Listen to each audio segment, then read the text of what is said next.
Hello, my name is Carol Carter, and I'm the founder and CEO of Global Minded. We are dedicated to creating a capable, diverse talent pipeline that gets more women, people of color, underrepresented, first gen to college, into the education, economic mobility, employment, and leadership pipelines. And we do this in a number of ways. Normally, every year we have a big conference, and we've taken that virtually.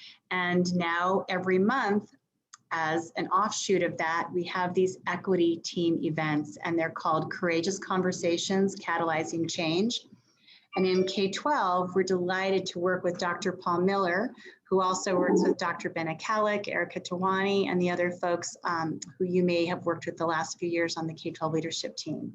So this session will be recorded, and we will be sharing the link with you afterwards.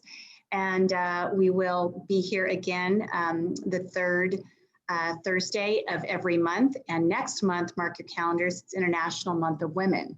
So Paul has another lineup of incredible women similar to who you're going to meet today. So thanks to all of you for joining us. And Paul, my great pleasure to introduce you on our critical topic as we celebrate Black History Month, which is Black Women First, Powerful Innovators who are changing the world. Welcome, everyone.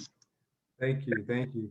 Well, first of all, I want to thank everybody for being here. I'm Dr. Paul Miller, and we are going to talk and celebrate Black women today.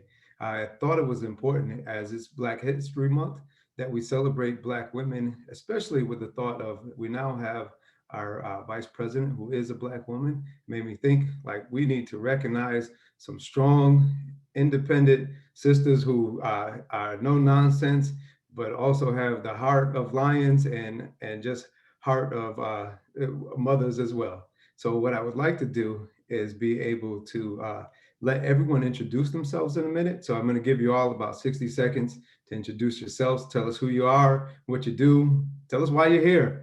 And then we'll pass it on down. So I see the first person I see, Kalisa Wing. Can you introduce yourself, please? Thank you, Dr. Miller.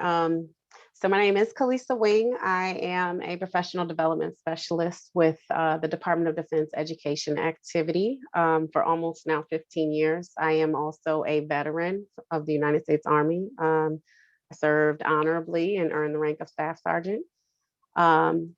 I was the first person of color to be the Department of Defense's Teacher of the Year in 2017. I am an author of several books, to include Racial Justice in America series that just came out for my children's line. So just really excited to be here and grateful for the opportunity to share space with all of you wonderful, beautiful sisters. Thank you. Thank you. Dr. Dingus-Eason, if you would like to share with the world who you are. Hi, everyone. I am delighted to be here, and especially with all these powerful Black women leaders. I'm Jeannine Dingus-Eason. I am a dean of the School of Education at the Rhode Island College in Providence, Rhode Island. I've been here since 2019. Prior to that, I was in my hometown of Rochester, New York, and I was program director, chair for the Executive Leadership Doctoral Program at St. John Fisher College. And I'm here because my former student, Dr. Paul Miller, is the organizer of the session, and he was kind enough to reach out and to include me as well. Thank you. Thank you very much. Dr. Dorcey Applyrs, if you want to tell us who you are. Absolutely. Good afternoon, everyone. My name is Dr. Dorcey Applyrs, as mentioned, born and raised in Washington, D.C., moved to Albany, New York, where I currently reside, and I serve as the Chief City Auditor in the City of Albany. It is an elected position, and so I hope to have the opportunity to talk more about my experience and background as an elected official. I was happy to accept this invitation. One, as I shared to the ladies before we got started, when Dr. Miller asked, you say yes. And so he is a leader in this community, and he shows up for everyone here and across the country and globe. And so it's important that we show up for Dr. Miller. The other incentive was just being around all of this beautiful Black girl magic that you all will hear from shortly. There are few opportunities to share spaces with women who look like me, who have similar lived experience. And so when those opportunities present, I jump at them. So I'm thankful and blessed to be here. Thank you. Dr. Lakisha Simmons. Hello, everyone. Thank you so much for the invitation, Dr. Miller. And as has been said and shared, this is just an amazing moment. I don't know that I've ever been on a panel with this much just Black girl magic, right? This is awesome. All the doctors, every time Paul says doctor, I think, oh, that must be me. But no, there's so many doctors here, and I love that. And I'm so thankful to be on this panel, and author. I can't wait to catch up with Kelisa later. I really want to get some information on her books. And I'm also an author. So I am the unlikely achiever. And I call myself that because of my background and where I've come from. And you may have read that in the Global Minded newsletter last week about my story and how I grew up and from where I've come to where I am now, and how important it is to give back. And I'm thankful for organizations like the PhD Project, who help us become who we are today, right? Doctors and in the field of business. And so as a Black woman who is an author, but I'm also a professor, and I am really into financial empowerment right now and educating people on financial independence and financial security, because that was something that I struggled with as a young girl from such humble beginning, and from where I've come. It's important for people to be financially secure. And so as a Black woman in this day and age, it's important for me to educate other Black women and to make sure that they have their finances in order, from budgeting to investing. And so that's the path that I'm on right now in educating those women. So thank you for having me. Thank you so much for being here. Dr. Queinnise Miller. Hello, everybody. I am so honored to be here. I am here because I know Dr. Miller's heart, not just because he has the same name as me, but I know his heart for children. Just a little bit about myself. I have been doing this work for over 20 years in education. I'm a mom, I'm a teacher, I'm a leader, I'm an author, a new author. Super excited about that. I'm a speaker, and I focus mainly on the humanity of education and really building authentic relationships with all of the stakeholders that are involved. And so in the consulting work that I do, I offer training and consultancy and leadership coaching and mentorship to those who are really rooted in this work for love and for service to children. But more importantly, those that serve the children, that's the piece that we really got. Serve children are not whole, then they can't give wholeness to children. And so I really support honesty and advocacy and the realness of those that are in this work, and that are in it to love by any means necessary. So I'm super excited to be here, and there's a lot of magic on this call, and I hope that I'm able to contribute with these amazing, wonderful ladies. And so thank you again for letting me be here. And last but not least, Dr. Myers-Small. Sure. Hello and greetings to everyone. I'm Dr. Lesli Myers-Small. It's certainly a pleasure to be here. I currently serve as the superintendent of the Rochester City School District, which is a part of the Big Five in the state of New York. Rochester is the third largest school district, New York City being the largest, then Buffalo, Rochester, Syracuse, and Yonkers. Of the Big Five, 4 are males, and so I'm the only woman and woman of color in the Big Five. And I feel like I've got 4 great brothers who are very supportive of me. I've been in education almost 30 years, and actually my career started in the Rochester City School District as a high school counselor.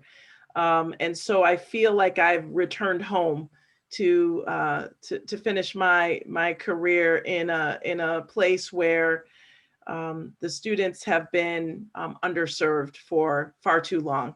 And so my aim and my goal is to really protect the sanctity of childhood. And I really take that to heart. I'm an author as well. I wrote a book a few years ago entitled Life's Leadership Lessons.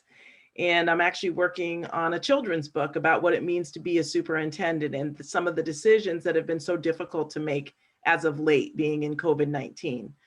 The reason why I'm here is because I'm lately have been guided by something that Brother Malcolm X said in 1962. And he said, the most disrespected woman in America is the Black woman.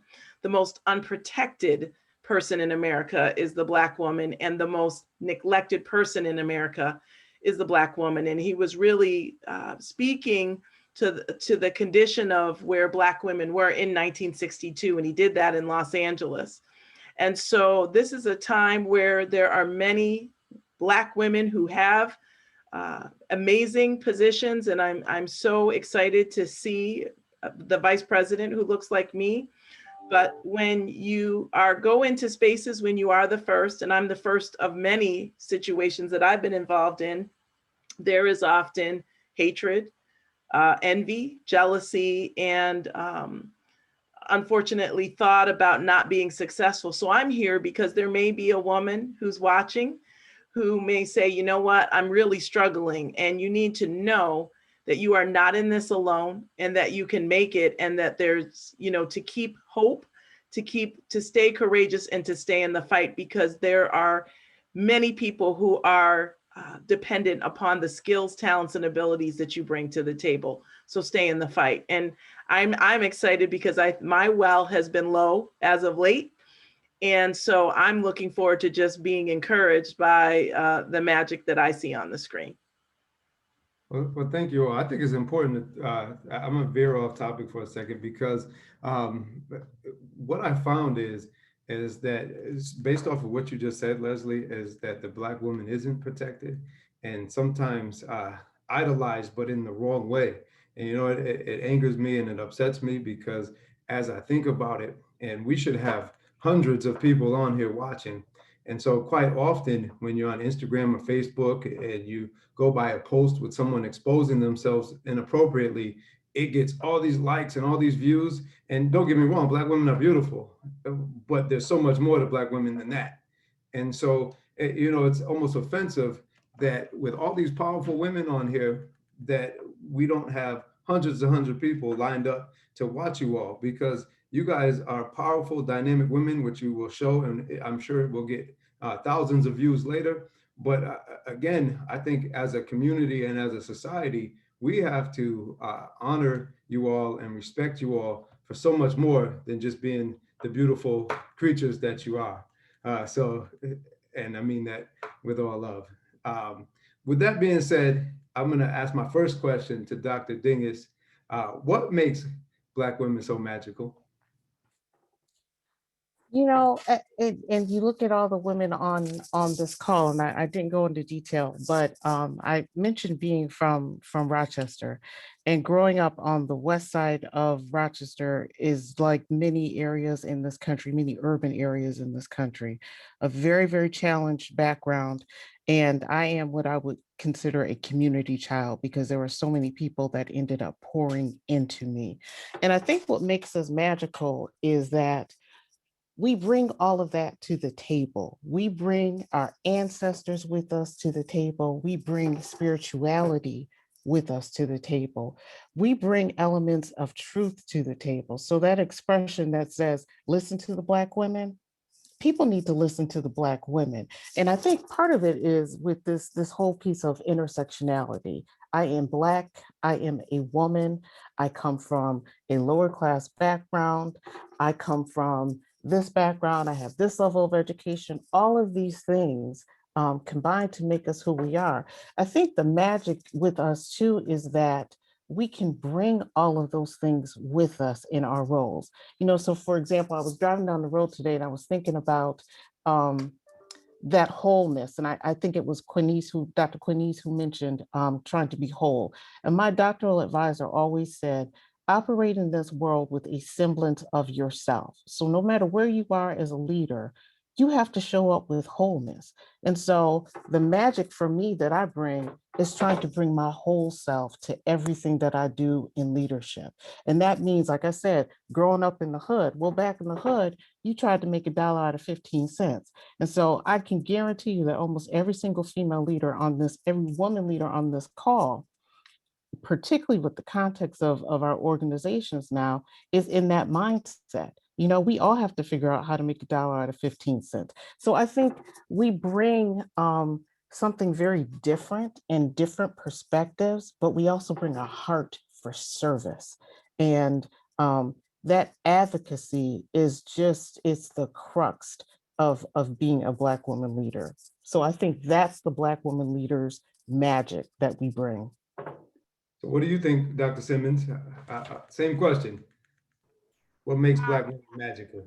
I echo everything that was just said. And I would add to that, it's our ability to care for others in such a real way, right? So when, as many of us are teachers, educators, professors, and just in our communities, mentors, and we love hard, right? I mean, we love with everything. I can just meet a young girl somewhere. And at the post office, actually, last week, I was at the post office and the lady working at the desk, she said to me, "You're always in here with these purple packages. What is it that's in these packages? I have to know." I said, "Well, they're books." She said, "Oh, what's your book about?" And I said, "Don't worry about it. I'm going to bring you a book back up here." I went out, came back in, I gave her a book, and she just lit up. And I said, "And I want you to call me and I want us to talk." And she was like, "Really?" Yeah, because that's what we do. That's why we have this magic and it's going to explode. Sometimes I just feel like I have so much in me to give to others as a Black woman. I just have so much. God just keeps on filling me up, filling me up, filling me up, and I have to give it, right? My soror is over there, Dr. Jeannine, because we have it, and we have to give and what we have because God has given it to us to share, and no one can do that like a Black woman, and that's what makes us magical. Wait, so we got 4 sorors on here? You know, I got to throw it up for the people, but okay, we give it up for anybody want to shout it out? Wow, awesome. Rep your organization. Tell us, Dr. Applyrs, tell us about, what does that mean? What did you just do? Oh, what did I just do in terms of throw it out? Yeah. What does that mean? What is that about? So, quickly, as Dr. Miller mentioned, there are several of my sorors represented. We belong to Delta Sigma Theta Sorority Incorporated. And, the symbolic of endearment and love. And it's just saying, sister, I see you. And it means connection on a very deep level. Thank you. So Kalisa, if you could tell me, when have you been the first Black woman to accomplish something personally or professionally? Can you discuss that a little bit? Because I know you got a couple first, so let me hear it. So I think I shared in my introduction, I am the first person of color, male, woman, Black, white, Hispanic, Latinx, to be DODIA's Teacher of the Year in 2017. I will say, and Dr. Jeannine, you talked about, bringing your whole self, and I'm grateful for that opportunity because I felt the weight of being the first, and knowing that when I came, I wasn't just coming as Kalisa from Toledo, Ohio, but I was coming as a Black woman, a Black person, with all of those experiences, and that I needed to make sure that I was representing in the most positive way, because unfortunately, the spaces that I was occupying when I was representing out in the 55 state teachers of the year, there were only 5 of us in that year who were of color, and I was the only Black. I will say there was another Black woman, but she was from the U.S. Virgin Islands. Her experiences are very different when you're coming from a place where everybody looks like you. So So that was a very unique experience. I am grateful for it. It taught me to be unapologetically Black in everything that I do. And so that was just a great experience. When I was in West Point, New York, as an assistant principal, I was the only person of color on my staff. Another interesting experience living in Orange County. I think at the time that I met you, I might have still been up there in Orange County. But again, had to make sure that I was representing in the most positive way. But at the end of the day, I think now that I've gotten older and I've matured in those different roles and experiences, I just know that I have to be who God called me to be at all times and walk in my purpose, no matter who it separates me from or brings me to. So I don't feel the weight anymore of I have to be this particular way. I have to do this. I have to do that. I don't code switch anymore. I don't have time for that. I'm just going to always be me and who I'm called to be and walking in the purpose that God has put before my life. Good stuff. Dr. Myers, you want to give a crack at that? Or before that, I think Dr. Applyrs is trying to chime in. Go ahead, Dr. Applyrs, then I'll go to Dr. Myers.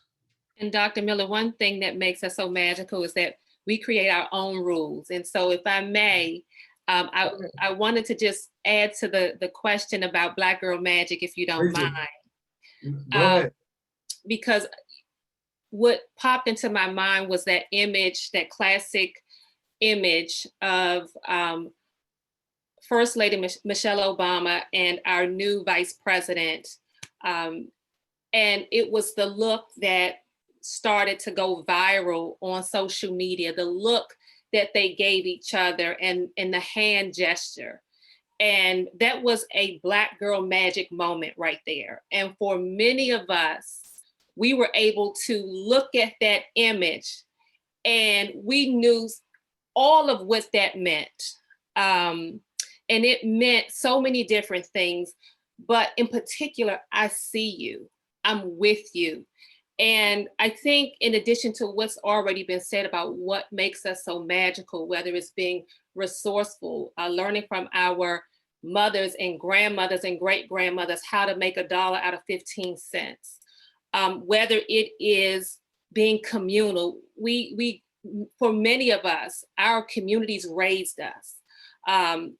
But so a lot of my colleagues talked about the adversity, and I think that is a very important trait to highlight when it comes to Black women. And it's this idea that despite extreme adversity, as it was said, Black women, one of the most unprotected, disrespected, and to be able to rise out of the concrete, essentially, and through extreme adversity, still thrive and strive.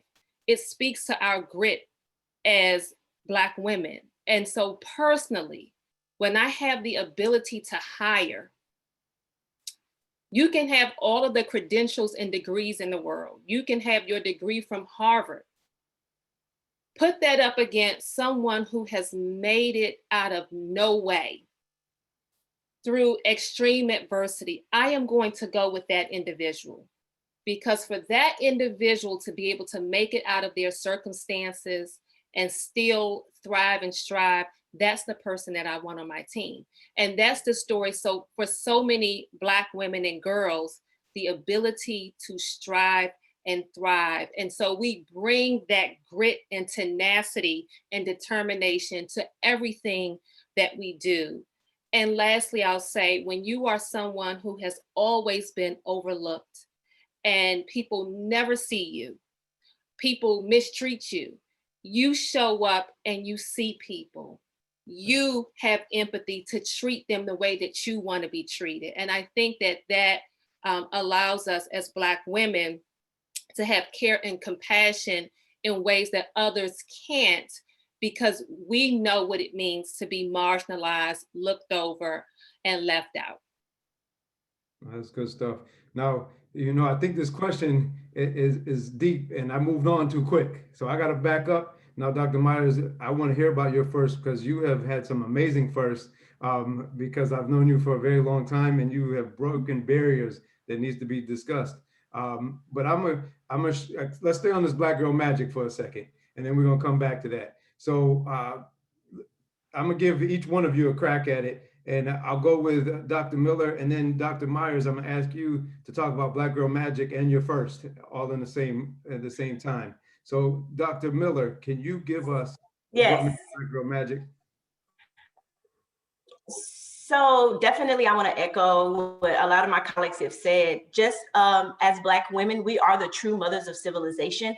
And I don't think we always understand the magnitude of that. We can, our complexities and our multi-talents, we can burn in the kitchen. We have brains, we have intellect, and we're beautiful. But you know, I want to kind of go into this first as we talk about the magic. I'm currently leading a campus that is 85% Hispanic, y yo hablo español perfectamente. Yo puedo comunicar con la comunidad. I speak Spanish. I can communicate with my families, but it's still not enough. And it's unfortunate. It's unfortunate that as Black women, we are always going the extra mile. And it's unfortunate that this is even a conversation that is had globally, that as Black women, are we enough? That's always the question. That's always the wondering. And so I love what my soror, Dr. Jenny, said, is that no matter what, as we are leading and as we are serving, we've got to do that from a space of love. And fortunately, that is who we are. So it's not something that we have to manufacture. Love is who we are and what we give. But I just think that, you know, it's a conversation that hopefully with our amazing new vice president that can hopefully begin to cease, because yes, we are enough. And I think all the Black women of the entire world, one thing that seeing someone that looks like us on that television screen that day, as we all rocked our chucks and our pearls, what it did was it solidified a vision. What it did was this notion of what Marianne Williams said, that our deepest fears, that we're powerful beyond measure. What it did was it allowed us to truly dream a bigger dream and know that it's not just a dream, that can actually be something that we actualize in our life. So, yeah. Good stuff, Dr. Myers. So you got the two loaded question here, Black Girl Magic, and then let's talk about some of your first, personal or professional. You know, you'll hear me quote a lot of folks. I think Maya contained it so well in talking about the arch of my back, the sun of my smile, the ride of my breast, the grace of my style, because I'm a woman, phenomenal woman. That's me. And that's what Black Girl Magic is. That whole poem is really that. It was a Black Girl Magic anthem. And so no one, I don't think anyone can say it better than Sister Maya. And I had the opportunity to meet her in person. And I'm telling you, I will never forget that exchange and that opportunity. Transitioning to first, I believe everybody has a life theme. Mine is one of first. I was the first child of color to be born in the hospital on May 15th, 1969. In Concord, Massachusetts. And it was a huge phenomenon in the hospital. Jeannine knows my mother. She went through 38 hours of labor without any medication. Very, very difficult birth. I came and the hospital just was like, oh my goodness, like babies are babies, but not on May 15th. Like it was something different because they'd never seen a brown baby, right, in their hospital. Then when I went to high school, I started a Black Students Union because I graduated from a predominantly white high school. So that was a first. When I went to college, I was the first Black homecoming queen at the University of Rochester. That was a phenomenon. Moved in through education and I became the first president of the New York State School Counseling Association. First Black president, male or female. But the one that was so remarkable for me was to become the first woman of color to serve in a superintendency, not only in Brockport, but in the entire county of Monroe. And I have to quickly say this story because in early of May 2012, I'll never forget that. I pulled into the parking lot and I'm a very good interview. I rock interviews, but I was nervous and a cacophony of fear and anxiety and all of the things that you think about when you're endeavoring, you know, a monumental role. And I remember my friend, Dr. Nelm, said to me, you know, Les, when you become the superintendent, you know, you're going to be the first. And I said, wait a minute, that can't be right in Monroe County. And I did my research and I was. And so lots of nerves, lots of anxieties. But then my mind went back to all of these other brothers and sisters who paved the way for me to be where I was. My late father, the Dr. Earl Myers, who went through significant racism, my mother, who really endured, and then others, you know, the first woman to earn a PhD. And I thought about my mentor, Dr. Walton. All of these individuals sacrificed either knowingly for me or unknowingly and paved the path. And how dare I get nervous? And so I had to shake those mental cobwebs away. And that still small voice said to me, girl, either go hard or go home, right? Because a superintendent can't be, oh my God, what are people gonna think? Should I do that? You know, you can't be indecisive when you come to the podium, right? You go through that process. And the rest is history. And so not even knowing that would not be I thought I would retire from Brockport, right? And that would be my final kind of resting place. I always wanted to be the superintendent of Rochester. And when it happened, I'm telling you, it has been, I love the show Monk. It's been a blessing and it's been a curse, right?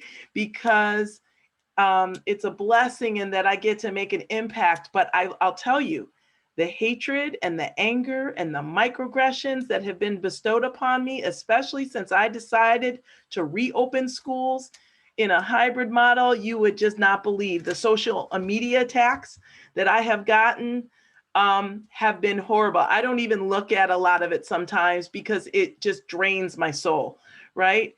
But my job and my responsibility is to support the 25,000 plus children whom I'm responsible for. And most of those children, 90% of them look like me.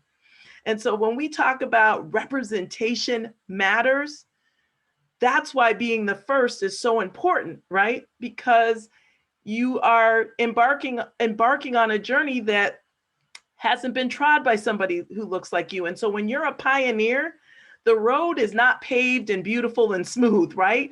You are going through uncharted territory, uncharted waters. And I found this quote, I loved it. And I think I'll end on this. It said this, never, smooth seas never made a skilled sailor, right? And so when you're the first and you're pioneering, you are going through choppy waters, but that's when you rise to the occasion and you see what you are actually made of. And so just looping it back to, that's what Black Girl Magic is, right? Is that we are rising to the occasion, that we are enduring, whether it's racial or gender attacks, or I mean, people even think I'm in my 50s. People think I'm much younger than I am. I've been asked multiple times, you are too young to be a superintendent. And I'm like, well, do you ask that of my white male counterparts who are actually indeed younger than me?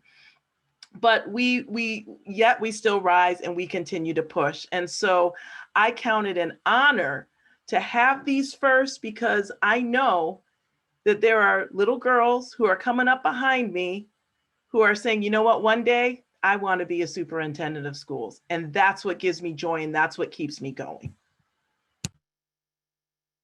Thank you. I appreciate that. And just for the record, what's interesting about what you said, Dr. Myers, I posted this flyer, and then, you know, so someone commented that, you know, can you talk to her about such and such? And it was kind of in a negative. And I explained to them, that's not what this is about. This is about celebrating and hearing their first. And then I talked to this person offline, and what I said to this person is I don't think you understand the dichotomy of what a leader in her role has to go through and some of the things that are happening behind the scenes. And I broke down, you know, some of the things that I know happens behind the scenes. And after that, the person was like, oh, you know, I never thought of those things. And I think a lot of times the community and a person who's not in the role doesn't always see some of those other things that go on and some of the items that go into the difficult decisions that you have to make.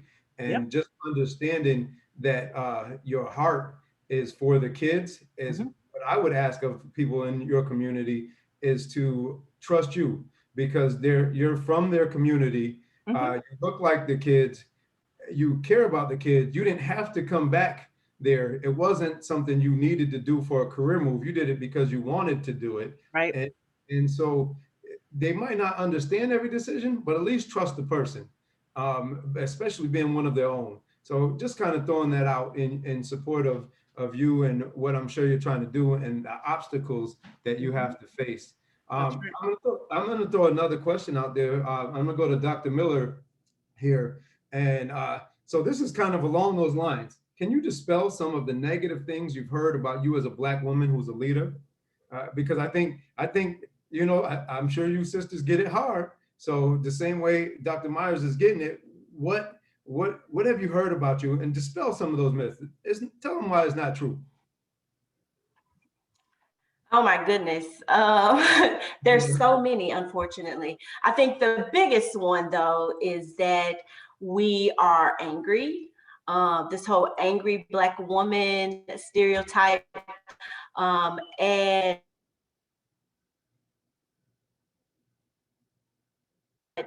fortunately, because of the strength that we have, we're very honest and we're comfortable in places of reflection and in places of inward reflection. And so I think that while people take it that way, I think they take it that way because they're not actually able to navigate or to understand the power behind our transparency. I am one that is very comfortable with conflict, especially when it deals with someone not serving children right. If you are not doing this work and serving, because this is God's work to be, I think everyone here understands that this work is work for our careers. This work is ministry in a much deeper way. And so as Black women, God has given us a level of comfort in being able to have very courageous and difficult discussions when it comes to making sure and ensuring that we are all doing this work as He has, you know, quite honestly blessed us to be in the spaces to do so. So that's one.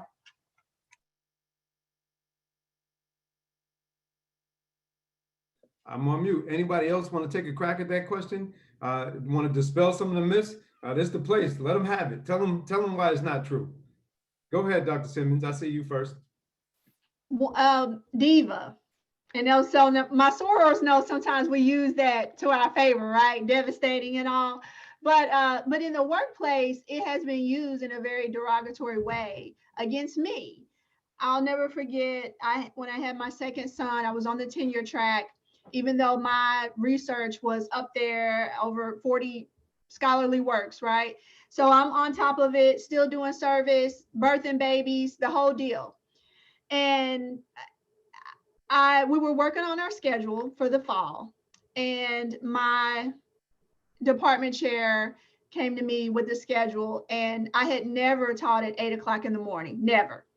And I'm sitting here about to burst with a baby, and I would be coming back in the fall with a newborn, about 3-4 months old baby. And I said, well, is there any way that I could maybe not teach at 8 because that may be a little difficult coming in around 11, or, you know, we have a small department. Well, all of a sudden I was called a diva. And of course I was hormonal. I cried for being hormonal and being angry. At that point I was angry, right, Dr. Miller? But I thought, wow, would you have called my white counterpart, would you call him a diva? If he asked, every semester you come and you ask me for my schedule. This particular semester, you didn't ask me, so I'm offering up availability, and now it's all of a sudden a problem, and I'm called a diva, that actual word. And I couldn't believe it. I could not believe it. How just overtly, so many things could that be, right? In this day and age. And so, yeah, we get called names, and I've had overt racism from students, and the university has, universities have been in, they sweep these things under the rug, so we go through it as Black women, we go through it and we persevere and we have grit, as my co-panelists have said. Then that's something that we do, and we persevere and we still get up and we come in and we do 10 times as much as everybody else and get 1/10 of the recognition as everyone else, right?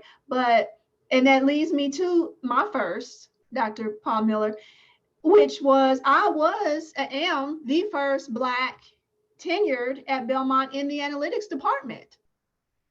And we always talk about STEM, and I developed an app back in 2015, an app for students, and I got so much slack because the university wanted to know, well, when did you have time to do this?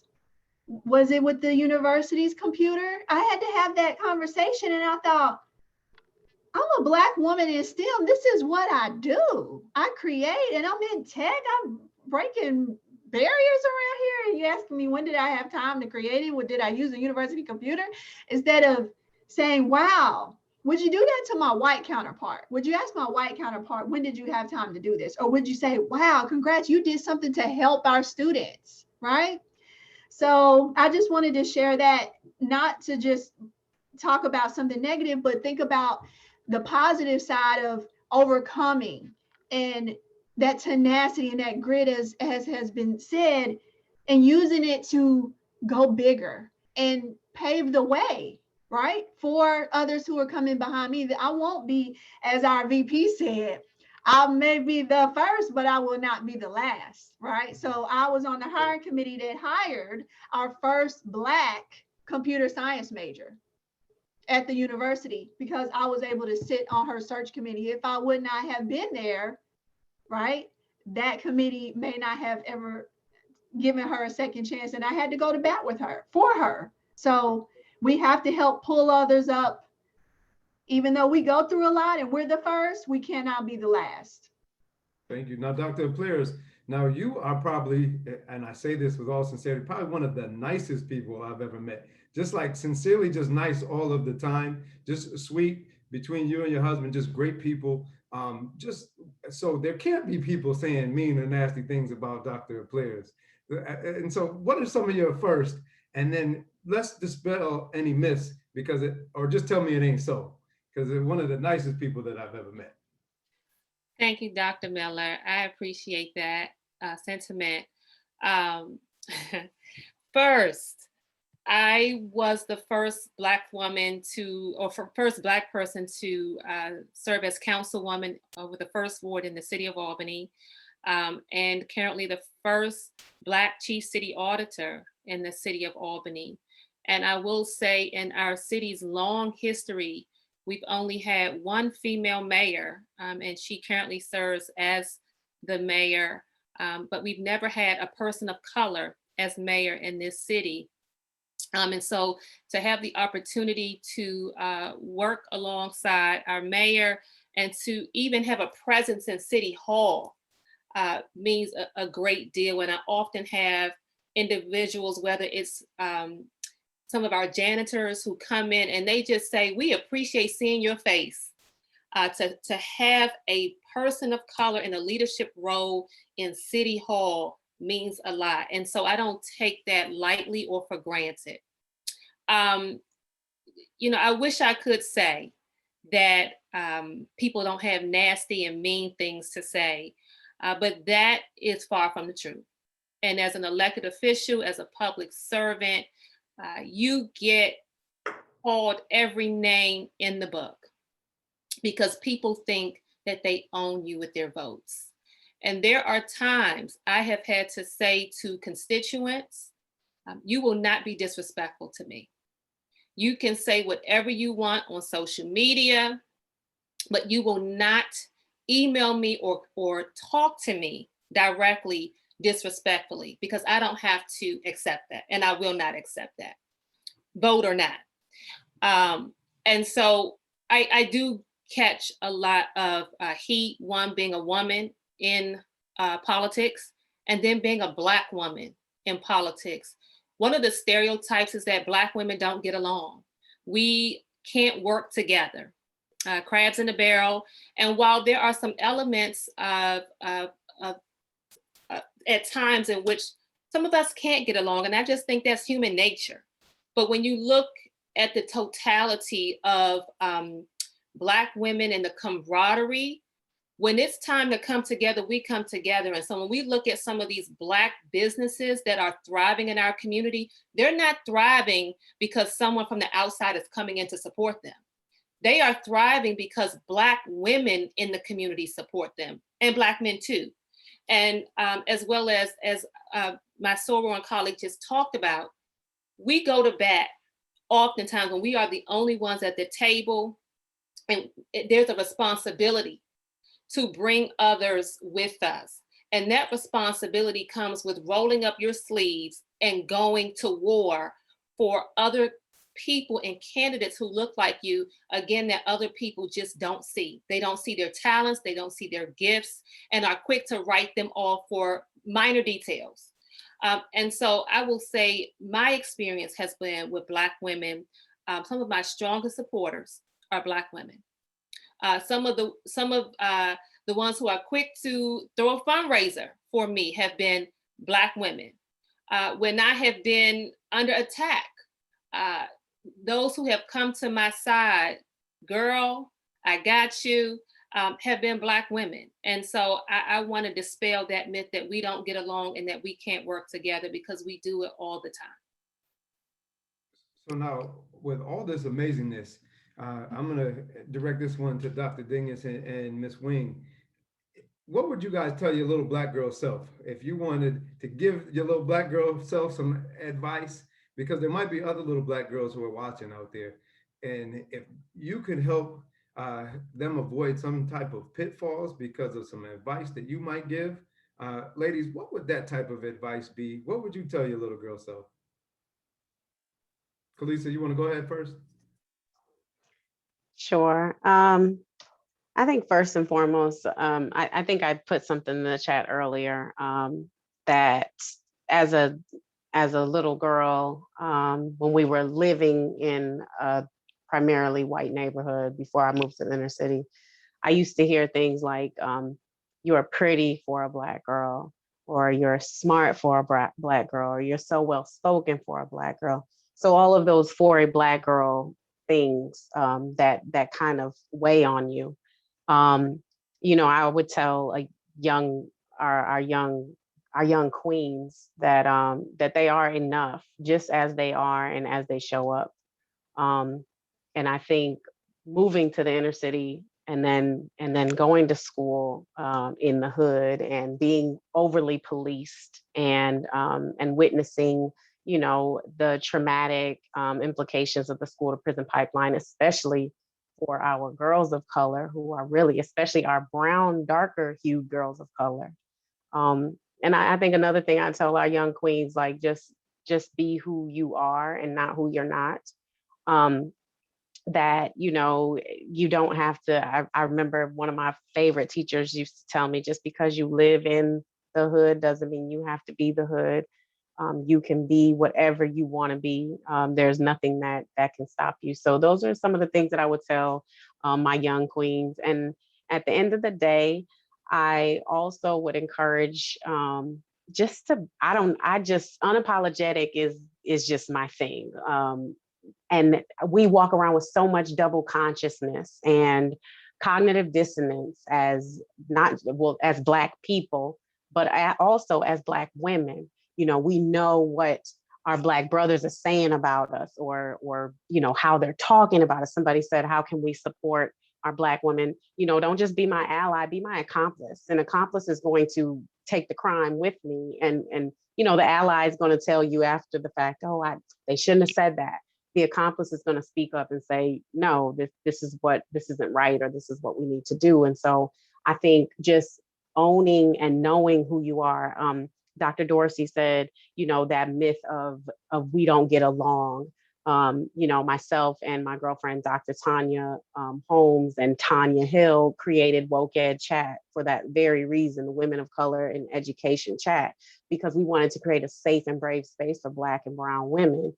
not just, just all of our women of color to come together, our Black, Indigenous women of color, so that we can dispel that myth that we don't get along, that we are catty, that we're in competition. That's not true. You are my sister. I see you. I love you. When you win, I win. And even though I'm not your soror, I am ski-weeing and rooting and everything else I would need you to do, being me, find me, but I love you. We share the sisterhood of our melanated skin. And so those are some of the things that I would tell my young women, that you can create whatever narrative you want for yourself. If you don't want the negative stereotype, you can live that out, and you can be the change that you want to see. If you don't want people thinking that we don't get along, create spaces where we can build that solidarity and that sisterhood. So thank you. Dr. Dingus, what do you think about that? I know you got some words of wisdom for us. I think I just want to say for me, my 16-year-old self is always the measure for my 40-something-year-old self, of where I am. I always refer back to, okay, what would 16-year-old Jeannine think about where I am today? And I talked about where I come from. I think in an existential question or issue I've always dealt with was, race just is fundamentally illogical. It made no damn sense to me. It made no sense that I got to work twice as hard as the next person, or twice as hard as the white girl, or I get told, like Kalisa just talked about, yeah, you're smart for a Black girl, or you're this, with the qualifiers always following the description of who we are. Just fundamentally illogical. And I think what helped me was I had, at the time, my father had passed, and my mom was dating a gentleman who had formerly been in the Nation of Islam. And it wasn't necessarily that we were engaging in these faith discussions, but we were engaging in these discussions of who you are in developing a critical mind. And so I'm eternally grateful to him for that. And so one of the things that I would tell, and I always try and tell young people, is read, read, read. Read. You can't ever read enough. Read yourself into existence. Because, and being an educator, I can say this, I don't ever fully trust K-12 to be able to help our kids understand fully who they are. I always tell kids, you have your own curriculum. You have your own curriculum in which you are written into, in which you can gain a better understanding of yourself. So it's one of those things where I spend a tremendous amount of time in the library, because that was a place of peace for me, because I could find myself. Growing up, I grew up in the hood, but went to all white schools all my life. And I couldn't find myself there. But I found myself in Lesli referred to Maya Angelou, or Paul Laurence Dunbar, or Langston Hughes, all of those things. Read, read, read. If reading isn't your thing, if you want to be in technology, read about how to code. If you want to grow up and you want to be a licensed beautician, it's not just about the beautician. Read about the art and the history and how we express ourselves through hair, but find something to anchor yourself on and to read and be a lifelong learner. I would also say, going back to my comment about how race is just fundamentally illogical, I think about how much time I spent across a lifespan thinking and worrying about, well, what are the white people going to think about us? What are the white people going to think? And that gets into your head. Kalisa referred to that whole double consciousness thing. That's in your head. That's a seed that's planted in the subconscious. And I want these young women to know, like the sisters on here have said, you are more than enough, more than enough. Know your value and know your worth, but also along the way, be able to forgive yourself too, because the world oftentimes has these horrifically hard standards for Black women, but set the bar for yourself. And if you fall this time, get up, pick yourself up, keep going, but I think trying to figure out, how do I disengage from that constant voice of you're not enough, or the measuring up to white people's standards. Setting that standard for yourself and being able to, and let me just flip back to the previous question, if I could, really quickly. You talked about Black women leaders and the things that we've been told about ourselves. I got to a point where I had to strategize and completely disengage and do this run, go tell that thing, because you all are going to think this anyway. So I'm going to give you something to run and go tell that about, you know? So here's what students are saying on these course evaluations. Oh, really? I'm bringing this back into the classroom. Going back to how racism is fundamentally illogical. I'm going to show you just how illogical you are. And so I think, you know, for little Black girls, know the game, know yourself, read, and also read and have that understanding of how race functions in this country too. And don't wait for somebody else to teach it to you. You get out there and you learn it for yourself. Wow, that's powerful. And I'm going to give everybody opportunity. I got to close in a minute. But when she says read, y'all, she said, if you don't read, Paul Miller, you're not going to get your doctorate. And she forced me, twisted my arm to read. So she's telling the truth. But I'm going to start with, and I'm going to give everybody 60 seconds to close. And so even if you divert a little bit and say something a little different, but I'm going to lead you with a question. So I'm going to start with you, Dr. Myers. And the question is, in 60 seconds or less, provide me with a blueprint for success for young Black women who may be watching. So whatever your tidbits, your tips, your blueprint, you got 60 seconds, and I'm clocking y'all because we got to kind of wrap this up. So go ahead, Dr. Myers. Blueprint for success is as follows. Do not conform to what other people tell you that you need to be or you should be. And even if that includes those closest to you, like your parents, you have to go with what those God-given talents, abilities, and skills that you have. You also, it's an old saying, but you know what? There are going to be times when you fail. But failing truly is when you refuse to get back up again and you just pick up your toys and you go home. The poem, Life Ain't Been No Crystal Stair, right? It's had cracks, and you're sometimes going in places where it's dark and there ain't no light, but keep climbing, keep moving on, because you have to, right? You just don't know who is depending on what you bring to the table. The other thing, and I'll just talk in sound bites, if you are not at the table, ladies, then you are on the menu, and recognize that and know that. And know that you never say, well, I'm just a school counselor, I'm just a clerical. You have so much power and lead from wherever you are, because you are regal.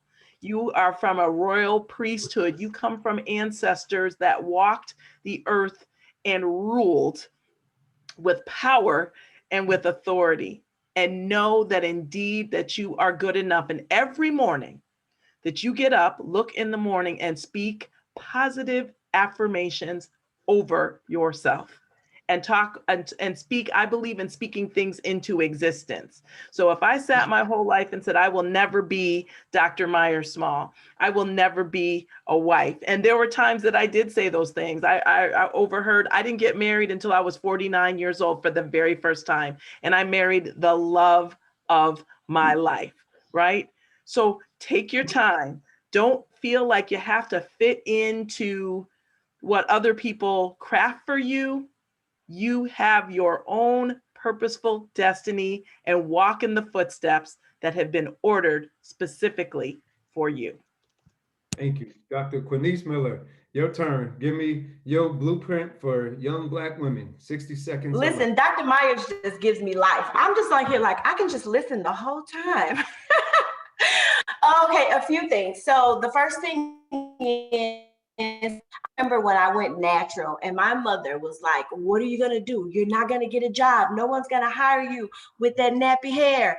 And it was my grandma, we're gonna put some curves and some press it and some curls. And I want, just give a shout out to all my sisters who were bold enough to be naturally who they were. I would tell my young self that you are enough just the way God made you. Another thing I would tell my young self is, and I tell everyone this, is to follow your passion, for in it lies your purpose. That thing that you love, God put it there for a reason. And if you just follow it, I don't care if it's to be a pencil maker. Baby, God's got something for you in the land of pencil making that's going to change the world. Follow it, because that's what he made you for. Another thing I would say is to love, laugh, and lead. Love everyone, but most importantly, always love yourself. Because when you've got self-love, then you won't allow anybody or anything to come in and to disrupt the love that you have and the love that God has for you. And then you can give love. You can't give anything out that's not already in you. Laugh, enjoy life. It's so short. And with COVID and everything, natural disasters going on, we don't know how long we're going to be here. And while we're here, enjoy and laugh. Laugh until you cry. Laugh until you got to go to the bathroom. And then finally lead. And when you lead with excellence. In everything that you do, lead with excellence, because just like Dr. Myers says, you never know who's going to be coming up, who's going to be following you, who's going to be looking at what it is that you're doing and how you're doing it, so that they then can do that for someone else. And then last but not least, and I'm done, is I like the whole soundbite thing, is remember to always be able to see it and have vision. If you don't see it before you see it, you'll never see it. And so dream really, really big, because I am sure that Dr. Myers and my other colleagues and sorors here, this where we are right now is not something that just happened. You've got to be able to see it. And so I just want to encourage that. Thank you again for the opportunity to be here with these amazing women, and the magic that's here. Dr. Simmons, 60 seconds. Wow. Whew, how can I follow that? Amen, sister. All right. So for me, I have tried to live by three words. One, be poised. I have to carry myself as the queen that I am. And I carry that with me. I am poised. Number two, I am persistent. We've talked a great deal about persistence today. And that means that no matter what I get up and today and have to face, I will face it head on and I will overcome. So be persistent. And last but not least, be prosperous. Go to school, get your education, start a business, invest in the stock market, pay off your debts. Live the life of prosperity. Live it today. Don't wait for something to happen. Wait till you get this, wait till you get that, need a big house. No, you don't. Be prosperous today with what God has blessed you with, so you will be blessed with more, and then you can bless others. So be poised, persistent, and prosperous. And that is what I want to leave the community with, the listeners here. That is what I lead by. Please do reach out. Go to my website, LakishaSimmons.com. I'd love to hear from others so that I can give and pour into others. Thank you. Dr. Applyrs, your turn, 60 seconds. You're going to tell a politician 60 seconds? Let me see what I can do here. I'm going to put time in the inbox now. If you got 60 seconds, woman, let's go. Let's go. So first thing, ground yourself spiritually if you feel convicted to do so. I would not be here without my faith and spirituality. Get your education. I think we undervalue education in our community so often. And the reality is your education will be the difference between what you do and what you don't do with your life. Keep going. It will get dark, extremely dark, and you may not be able to see light in sight, but that doesn't mean you stop or turn around. You got to keep moving forward, even if you don't see the steps in front of you. Link up with mentors. What has saved me are mentors and people in my life who have just poured into me when I couldn't pour into myself, and have guided me through their words and their actions and their resources. So mentorship, sponsorship is important. Don't be afraid to leave your home environment. I was choking in DC, and me leaving DC is what really saved my life and allowed me to be the woman, the wife, the doctor that's sitting here in front of you today. Plan for the detour. Sometimes we think it's going to be a straight shot, and we write out all of our goals, our plans, and I'm going to be pregnant by this date, I'm going to be married by this date, and life will throw you so many curveballs. So I want you to plan for the unexpected, plan for the detours. And then lastly, as my pastor always says, grow where you're planted. Sometimes we are so focused on where we think we should be that we fail to ground ourselves and root ourselves where we currently are. So grow where you're planted. Thank you. Thank you so much, Dr. Dingus. I was busy having church. I forgot I had to unmute myself there. This has just been fabulous. You know, I mentioned read, read, read. I would say read, read, read again. The people who know me know that one of my favorite expressions is we don't do raggedy. And I got that from yes, we don't do raggedy. And as a life expression, for me, that means that you always have to present yourself well. You take care to present yourself well, because presentation still is half the battle. Know how to make a case for yourself, you know, be able to advocate for yourself. Always show up well put together. And the sister on the call talked about being poised. We don't do raggedy. That's your mantra. The other thing I would tell people, and it goes back to, there was a song from the 70s, Ordinary People, and little becomes much when you place it in the master's hands, you know, and so you can't do this work alone. You know, you got to have your faith, you got to have a faith walk, but you got to collaborate with other people too. You know, attitude is everything. Have a positive, collaborative spirit and be able to grow and learn from other people. Thank you. Mrs. Wing, your last 60 seconds here. What you got for us? Hi, I'm gonna be super quick. I love what everybody said. And again, it's just been an honor to be here in this space with you guys. And I've just gained so much. You have filled my bucket today.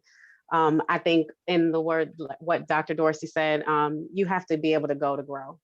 So, you know, I think about joining the military and to get money for college, and being willing to move around and teach in Germany and live in Korea and live in all these different places. Don't be afraid to go to grow, because God has something way more. If your dreams don't scare you, then you need to find a new dream. I think the second piece of advice I want to give is Shamgar's Principles of Living.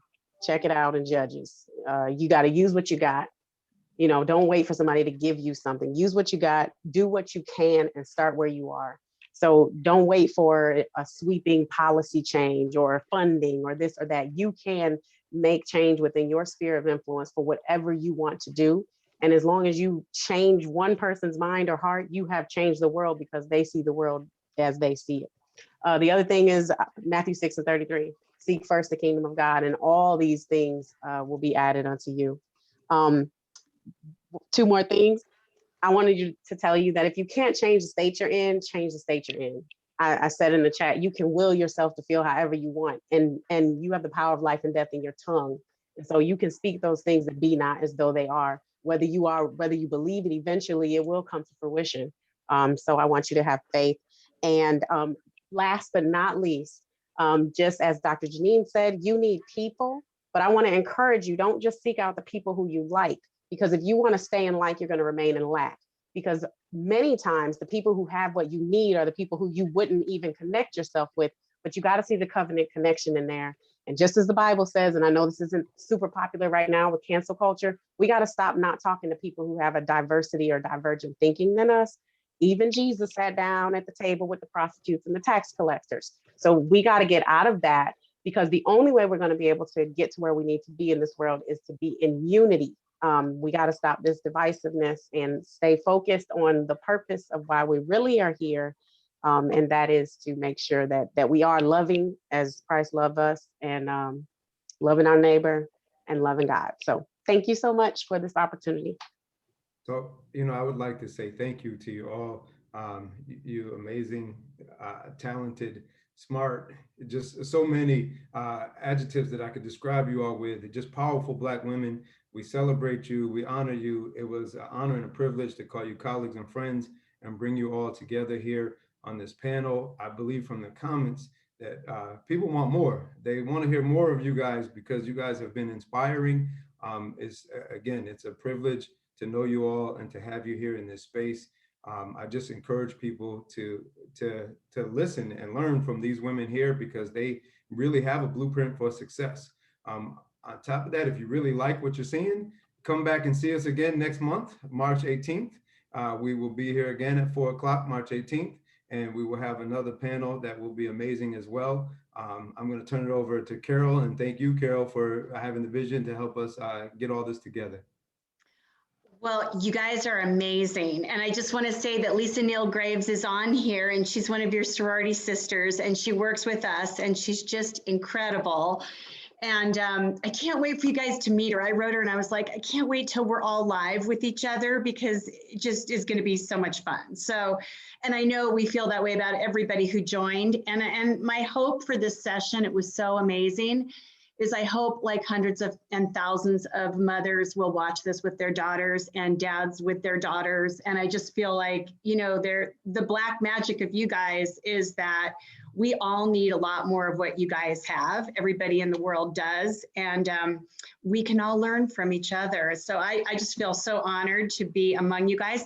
And I want to know if Paul and Kalisa and I can be honorary somethings of your sorority, because like what an awesome sorority this is. So anyway, it was so fun to be with you all. And thanks for the leaders that you are and for blazing the trails. And we will send you all the link. All of you who were part of this today will also get the link. And please think of at least 10 people you can all share this with a special message, because we really need, and somebody's saying your sons too. And somebody wrote in and was like, you know, how can Black men or men in general support amazing women? And I think like we need to make that a topic, I think sometime very soon. So thank you for being generous leaders and amazing trailblazers. And can't wait to meet you guys all in person and let us know how else we can be supporting you. And we're just really honored to work with someone like Paul, who could bring you all to this kind of national global stage. So thank you for everything, and we'll be in touch on email, and we'll share the chat. I tried to transcribe as much as I could for people who came later, but we'll try to capture your wisdom as much as we can, and we'll just keep this moving, ladies. So we're gonna be doing. Thank you so much. Yeah, it's an honor. Have a wonderful weekend. Thanks, everybody. Be well, everyone. Take care. Thank See you. you guys next time. Thanks again. Bye. Part 2, Paul. Part 2. We're coming back. Take care. Bye, guys. Thanks again. Bye-bye. And Dr. Lesli, I just want to say well, all of you have just impressed me and amazed me today. But like, all of you guys are just goals, and thank you so much. So